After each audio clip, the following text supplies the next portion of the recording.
Hey guys, welcome back to my channel. You're watching Books R Us. It's still me. We're just doing an outdoor video today. And yeah, I hope you're all safe and sound.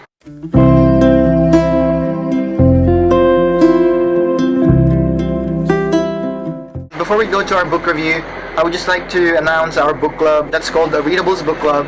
I'm one of the hosts, together with Ray Reads PH, After Reading, and Reading Slump Journey. I will link the details below. If you wish to join us, you are very much welcome. Our book of the month for October is Chris and Hannah's The Nightingale.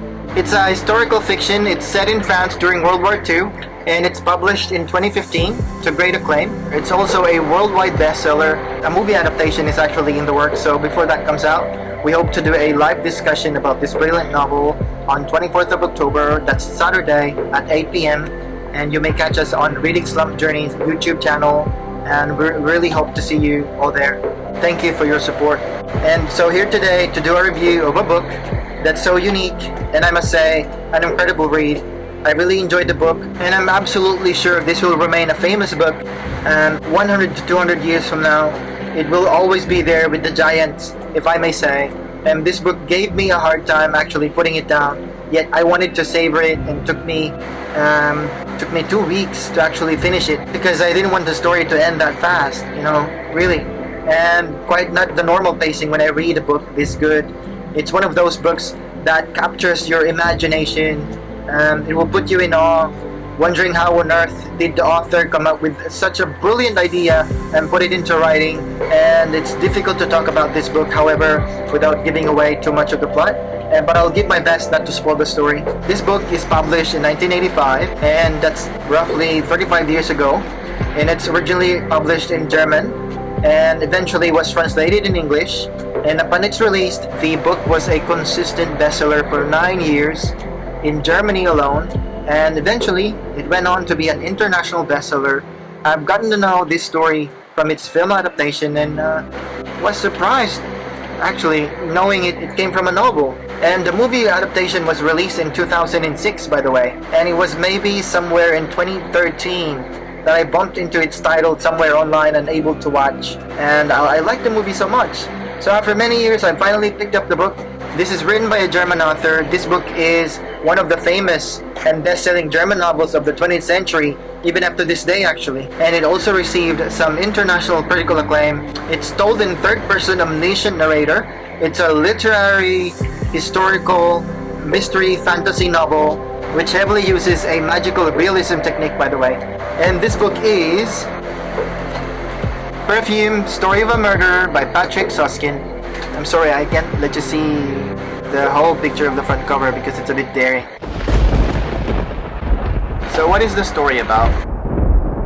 We will follow the life of our main protagonist, Jean-Baptiste Grenouille, from the time he was born in a filthy wet market in Paris, France, in 18th century. He was born in July 1738. And it was this time when he was almost not able to survive, as he was thought to be a product of stillbirth. His mother ignores him right away, and he was left there, naked among the fish guts. His mother is a fish seller, so right then and there in the wet market, she gave birth to a child, and without any fuss, as if this was a natural thing in the world.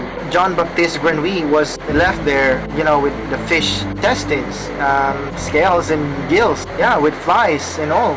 So the next thing happens, Jean-Baptiste Grenouille is under the care of another person, then was passed on from one person to another, and then he ended up in an orphanage. He grows up thinking he was a nobody and almost non-existent person. People don't care about him, people ignore him, they let him survive on his own. Other kids are cruel towards him, and he gets hungry, he doesn't complain, he sleeps on the floor, not having any bed, and he feels cold, he doesn't complain. He works 14 hours a day, being young and skinny, living a life, just letting it go by. He gets really sick sometimes and thought to die any moment. Yet he survives, and he gets sold to a factory that does clothing or something, and his hands get burned due to the strong ingredients his hands come into contact. He stays alive and, eventually just survives. And one of the things he is capable of doing is that Jean-Baptiste Grenouille is able to see through darkness. He can go to a basement or a cellar without the help of any lights. You know what he uses? How he does it? It's because he has this extraordinary capability of smelling things. and he uses his olfactory sense to get through his everyday life and able to fulfill his tasks as his guide. And one day at the age of 12, I think, he learned about his gift and he got fascinated by a smell, somewhat like milk in silk. And according to the book, this is described as this scent was inconceivable, indescribable, couldn't be categorized in any way, and it really ought not to exist at all. And yet, there it was, as plain and splendid as day. John Baptiste Grenouille followed the smell.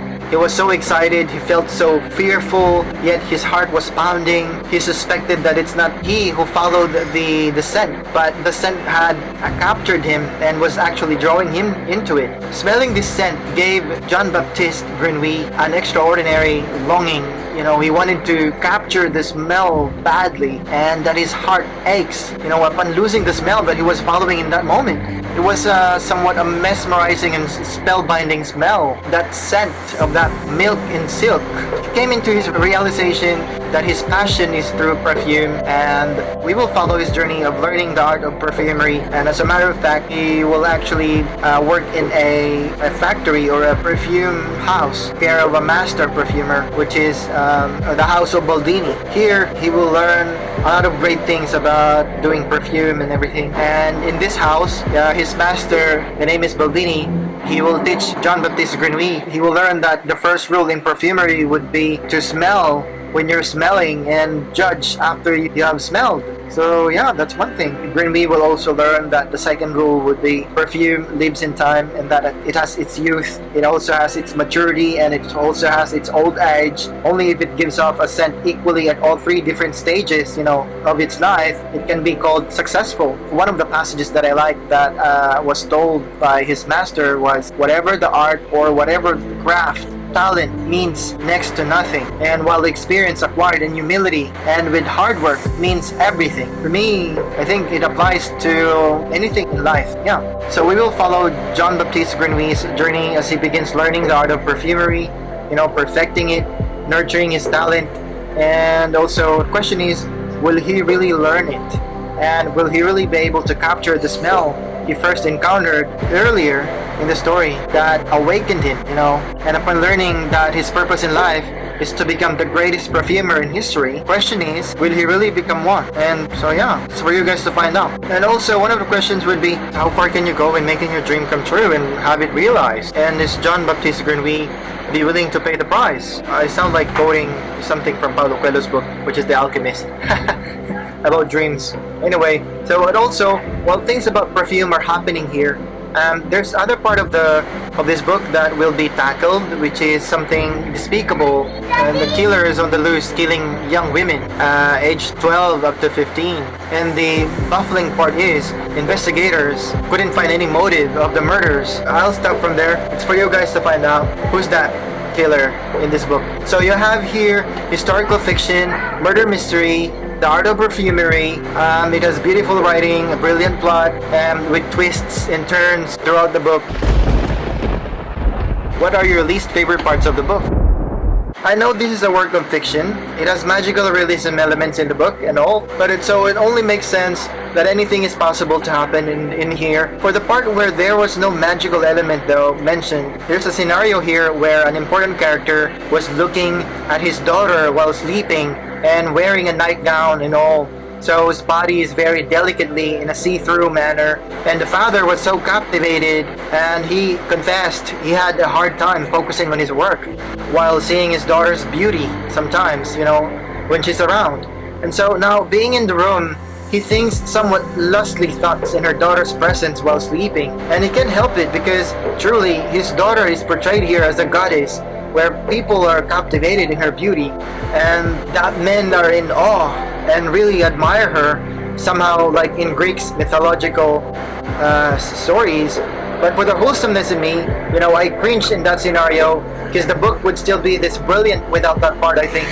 I mean, I can accept all the other gruesome parts that are mentioned in this book, except that part where the father is having those lustful, you know, thoughts towards his daughter. And it wasn't that graphic though. It was done matter-of-factly by the author while telling the reader.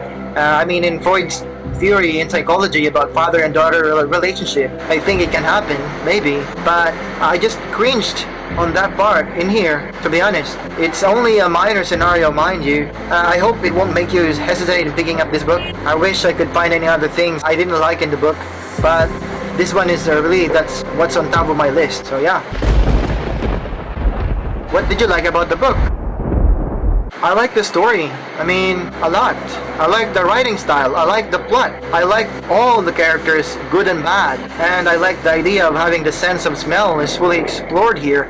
To me, it's really, really brilliant of the author. You know, genius idea even, having to write such a brilliant novel. And the pacing is nice, the suspense, the mystery, the magic in here. Oops. I also like the author explored the art of perfumery. It was exciting for me how it's done, and the ingredients, its history, the fight between two rivals in making the best perfume in France. And I liked how the journey of our protagonist, you know, from the moment his mother has given birth to him in a sinister manner of being passed on from one person to another, and, you know, to look after his care, his hardships growing up, and how cruel people treat him, his triumphs, and his winnings and loses.